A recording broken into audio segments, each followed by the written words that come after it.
Assalamualaikum warahmatullahi wabarakatuh. Halo teman-teman semua.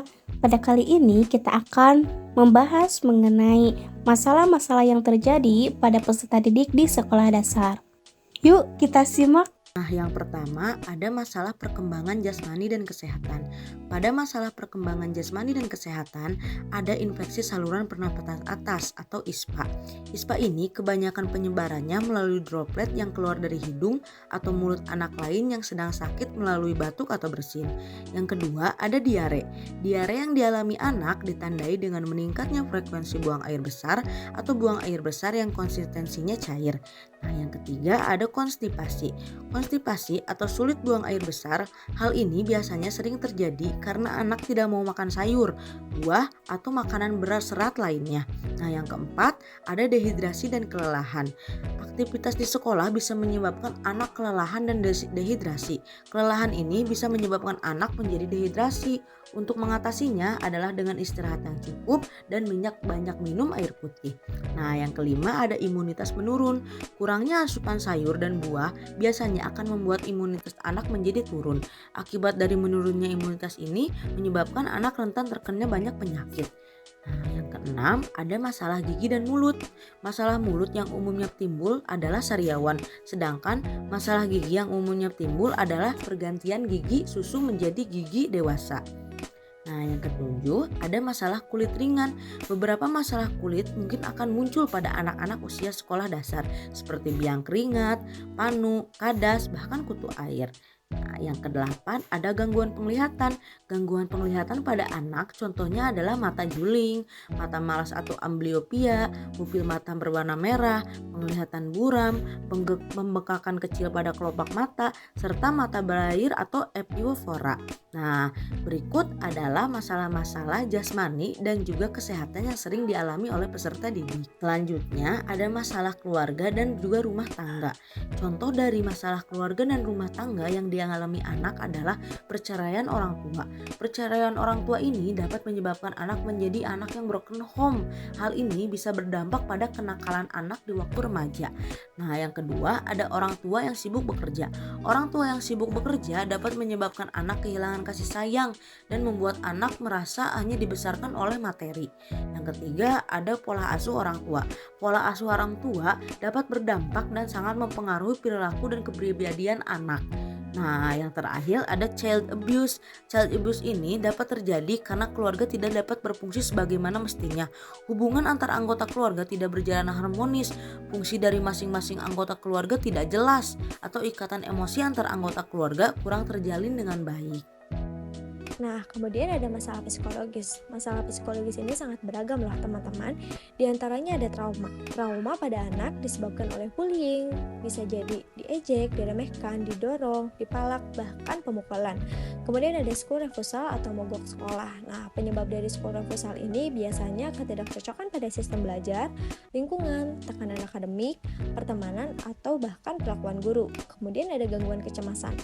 Gangguan kecemasan ini biasanya disebabkan oleh rasa takut, kurang percaya diri, dan kurang dukungan dari orang tua. Kemudian ada gangguan somatoform atau psikosomatis. Nah, penyebab dari gangguan somatoform ini adalah anak merasa cemas sehingga mempengaruhi kesehatan fisiknya. Misalnya nih, takut belajar matematika. Nah, si anak ini tuh mulai merasa sakit perut atau mual. Kemudian ada hiperaktif. Hiperaktif ini merupakan sebuah gangguan psikologis pada anak usia sekolah yang sering terjadi dan umum sangat terjadi. Hiperaktif ini di mana anak tersebut bergerak sangat aktif atau bahkan super aktif di dalam rumah atau di lingkungan di mana anak bertemu dengan teman seusianya. Kemudian ada sulit berkonsentrasi. Nah, seorang anak yang memiliki konsentrasi yang buruk dapat membuat proses belajar dan bersosialisasinya terganggu. Kemudian pemurung dan penyendiri. Nah, pemurung dan penyendiri ini biasanya anak-anak sulit untuk berkomunikasi atau bahkan bergaul dengan teman sebayanya. Kemudian ada masalah bicara. Pada umumnya masalah bicara ini sudah tidak asing lagi ya teman-teman. Biasanya masalah bicara ini tidak jelas dan sukar untuk orang mengerti. Nah, kemudian ada afek dan stimming. Afek merupakan peristiwa psikis yang dapat diartikan sebagai rasa ketegangan hebat dan kuat yang timbul dengan tiba-tiba dalam waktu yang singkat yang umumnya terjadi pada anak usia sekolah. Kemudian ada retardasi mental.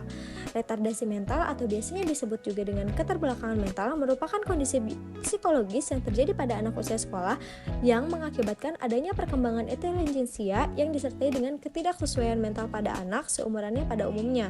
Kemudian ada Pica syndrome. Nah, kondisi Pica syndrome bisa saja menyerang beberapa anak usia sekolah. Adapun dari Pica syndrome ini adalah kecenderungan memakan yang bukan makanan. Misalnya nih, anak-anak tiba-tiba makan batu atau tanah atau kertas. Nah, kemudian ada gangguan kecemasan yang tinggi. Perasaan cemas memang merupakan hal yang wajar untuk anak usia sekolah, tetapi pada kasus ini mereka memiliki tingkat kecemasan yang tinggi yang dapat merusak mentalnya. Kemudian ada autisme. Nah, autisme juga merupakan gangguan psikologis yang sudah banyak dikenal oleh masyarakat. Nah, anak yang autis biasanya sibuk dengan apa yang mereka sukai dan susah bersosialisasi dengan teman seumurannya. Kemudian ada gangguan makan. Memang terdengar sudah biasa anak usia sekolah susah makan, tetapi hal ini tidak boleh disepelekan ya, karena pada dasarnya makanan yang dikonsumsi oleh anak akan menjadi nutrisi bagi tubuhnya dan perkembangan kecerdasannya. Kemudian ada gangguan bipolar. Gangguan jenis ini juga sudah banyak dialami oleh anak usia sekolah di Indonesia pada umumnya. Nah, gangguan ini adalah jenis gangguan yang menyerang mental anak sehingga bisa merubah moodnya secara drastis. Kemudian ada gangguan somatoform. Nah, gangguan ini juga memang jarang nih diderita oleh anak usia sekolah nyata. Tidak menutup kemungkinan juga bahwa seorang anak mempunyai gangguan somatoform. Nah, gangguan ini merupakan rasa sakit luar biasanya yang dirasakan oleh anak padahal mereka tidak menderita sakit apapun secara medis. Kemudian ada skizofreni. Nah, ini biasanya terjadi pada anak usia tanggung hingga masa pubertas usia 20 tahun.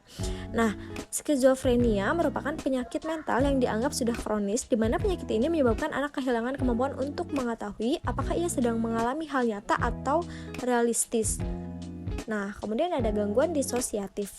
Hal yang paling sering terjadi yakni gangguan kesadaran terhadap diri sendiri, sehingga anak sering linglung atau bingung dan seringnya lupa akan identitas diri atau bagaimana bentuk diri mereka yang sebenarnya. Gangguan ini berawal dari trauma yang benar-benar menimpa dan tidak bisa ditoleransi oleh mental. Kemudian ada the blues. Nah, istilah the blues ini bisa digunakan untuk kondisi depresi, di mana penderita mengalami stres dan tekanan berkepanjangan. Depresi bisa berakibat pada mental dan kesadaran seseorang dan bisa berlangsung dengan waktu yang sangat lama. Kemudian ada sindrom respons stres. Sindrom ini terjadi pada anak usia sekolah yang memiliki tingkat emosional yang tinggi, sehingga akan sulit menerima perkataan orang lain dan susah untuk bersosialisasi terhadap anak seumurannya. Kemudian ada masalah sosial. Nah, masalah sosial ini juga sangat beragam sekali teman-teman, seperti masalah psikologis yang tadi. Nah, di masalah sosial ini terdapat beberapa masalah yang terjadi, seperti psikopat. Psikopat adalah hal yang paling berbahaya dalam gangguan jiwa atau gangguan mental. Mereka yang mengalami psikopat biasanya antisosial karena bisa menimbulkan kerugian dan ketakutan di masyarakat. Kemudian ada antisocial personality. Ini gangguan yang terjadi akibat adanya perasaan cenderung sinis, menghina, dan tidak bisa menghargai orang lain. Kemudian ada sindrom gender dan seksual. Ini memang seringkali semakin menjadi ketika dewasa dan menyebabkan banyak anak remaja justru salah kaprah nih dan menyimpang. Namun gangguan gender dan seksual bisa muncul sejak kecil atau sejak awal anak-anak bersosialisasi. Hati-hati loh teman-teman, jangan sampai menyimpang ya. Kemudian ada kesulitan dalam mencari teman. Nah, biasanya anak-anak masalah sosial ini seringkali susah sekali untuk mencari teman dan merasa terasing dalam aktivitas kelompok karena mereka susah bersosialisasi dengan temannya. Kemudian ada kesulitan dalam menghadapi situasi lingkungan sosial yang baru. Nah, ada juga nih kesulitan dalam menyesuaikan diri dalam kelompoknya. Kemudian ada bullying. Nah, bullying seperti yang kita sudah tahu di masalah psikologis yang tadi, bullying itu mulai dari diejek, diremehkan, didorong, dipalak, pemukulan, dan sebagainya. Tidak baik loh teman-teman, jangan sampai pada bullying ya, sehingga korban merasa trauma dan kemudian mogoklah sekolah. Nah, kita move ke masalah selanjutnya. Masalah selanjutnya adalah masalah kesulitan belajar. Hayo, siapa di sini yang masih merasa kesulitan belajar ya? Atau bahkan malas-malasan nih belajarnya? Yuk simak pembahasan berikut. Nah, kesulitan belajar adalah suatu gejala yang nampak pada peserta didik yang ditandai dengan adanya prestasi belajar yang rendah atau di bawah norma yang telah ditetapkan. Kemudian ada ciri-ciri anak berkesulitan belajar. Kalau kamu terdapat pada ciri-ciri ini, waduh harus waspada nih.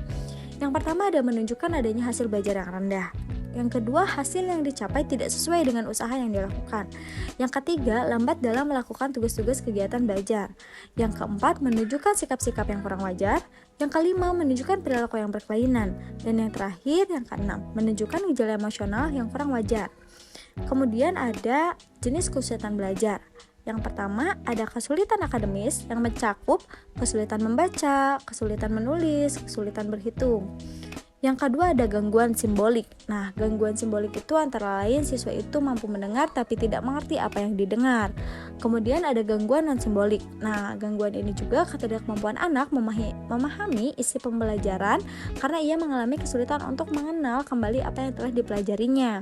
Kemudian ada non-verbal learning disabilities atau NLD. Nah, kesulitan ini merupakan jenis kesulitan belajar yang mana siswa tidak mampu untuk memahami objek-objek visual yang terkait dengan mata pelajaran yang sedang dipelajarinya. Kemudian ada dyscalculia. Dyscalculia adalah kondisi kesulitan belajar siswa yang tidak bisa memecahkan berbagai persoalan matematika yang sedang dihadapinya. Kemudian ada Auditory and Visual Processing Disorder atau APD. Anak-anak mengalami kesulitan belajar sebab mereka biasanya tidak mampu memahami bahasa pengantar mata pelajaran, baik itu disajikan secara tertulis maupun lisan. Kemudian ada disleksia. Nah, disleksia ini salah satu kesulitan belajar anak yang mana tidak bisa memahami tulisan baik itu huruf atau angka. Kemudian ada disgrafia. Nah, disgrafia ini juga sulit untuk menuliskan sesuatu yang mereka pikirkan atau yang orang lain katakan kepada mereka. Kemudian ada specific language impairment atau SLI. Seperti namanya, specific language impairment adalah gangguan bahasa yang mana anak akan kesulitan dalam mencerna dalam mempelajari bahasa. Oke, baik. Nah, teman-teman, setelah tadi kita mendengarkan mengenai beberapa masalah lainnya yang terjadi pada peserta didik di sekolah dasar, selanjutnya kita akan membahas mengenai masalah motivasi. Nah, di dalam masalah motivasi belajar ini ada beberapa penyebabnya nih. Yang pertama ada kurangnya perhatian dari orang tua. Kemudian ada gaya dan cara penyampaian materi oleh guru. Kemudian yang ketiga ada pergaulan, keempat ada masalah dalam kehidupan siswa, dan yang terakhir adalah kemajuan teknologi. Nah, selain masalah yang telah tadi kita bahas, di sini juga ada masalah lainnya. Yang pertama adalah masalah kecanduan gadget. Anak seringkali kecanduan gadget dan akhirnya melupakan kewajibannya sebagai peserta didik yaitu belajar. Kemudian pengaruh buruk teman sebaya juga bisa mempengaruhi masalah pada peserta didik. Oke teman-teman, cukup sekian pembahasan materi tentang masalah-masalah yang terjadi pada peserta didik di sekolah dasar dari kami. Terima kasih. Wassalamualaikum warahmatullahi wabarakatuh.